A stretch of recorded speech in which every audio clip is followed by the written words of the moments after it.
Hello, I'm Andy Walker with Digital Farm TV Rural News. International food processor McCain has announced it is moving away from collective potato purchase agreements with Ballarat region farmers to instead deal with its suppliers on an individual basis. A spokesperson for McCain Foods said there was no major change to how the company did business. The move was a business decision, which would mean a reduction in the number of growers able to supply spuds to the processor. Outraged producers said last week's dumping of European potatoes on the Australian market was behind McCain's move, and its decision to cut supply and collective agreements had massive ramifications. Presently, frozen potato products were being imported from countries such as Belgium, where farmers received a 23% subsidy from the EU.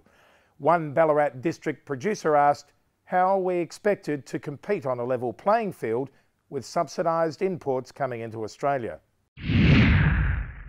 The Federal Agriculture Department, DAFF, has announced a new national policy for vaccination against foot and mouth disease to boost Australia's preparedness for a possible outbreak.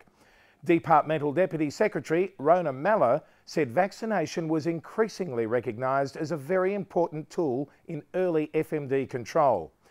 While Australia had been free of foot and mouth disease for more than a century, it was still by far the most significant biosecurity threat to our livestock industries, she said. Rather than considering vaccination a measure of last resort, Australia would now consider the potential of vaccination as soon as an incursion of FMD was detected. Experience overseas and disease modelling studies in Australia both showed that in some circumstances, early vaccination was essential for effective disease control. The international milk glut could mean shaky times ahead for Australian dairy producers. The price of milk is predicted to drop by a further 4 cents a litre, and Dairy Australia has said Australia's overall production was going to increase this year. While demand for the Australian drop was still strong, it was not strong enough to absorb the international surplus and counter the brutish Australian dollar. Processors were the collateral damage in the supermarket price wars, and people would be dreaming if they thought Aussie producers won't also end up being collateral damage, one dairyman said.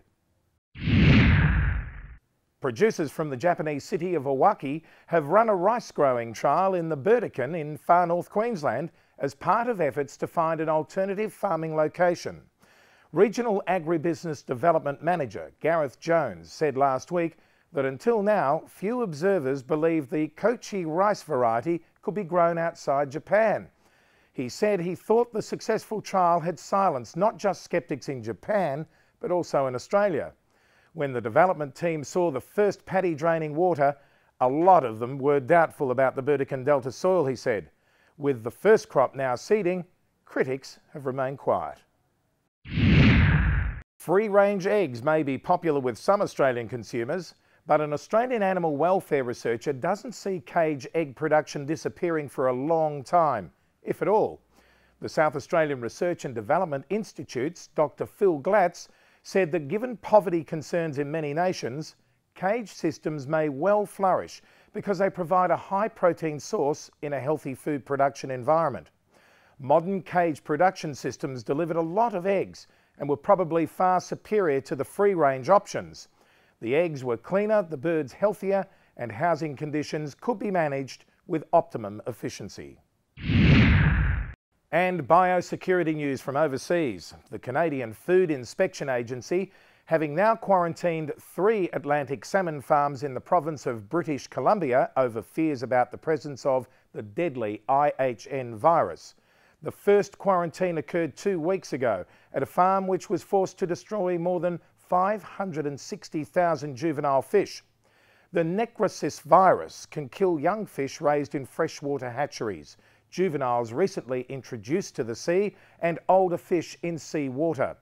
Authorities have said that IHN did not pose a risk to human health and was also found in wild fish in the Pacific Ocean.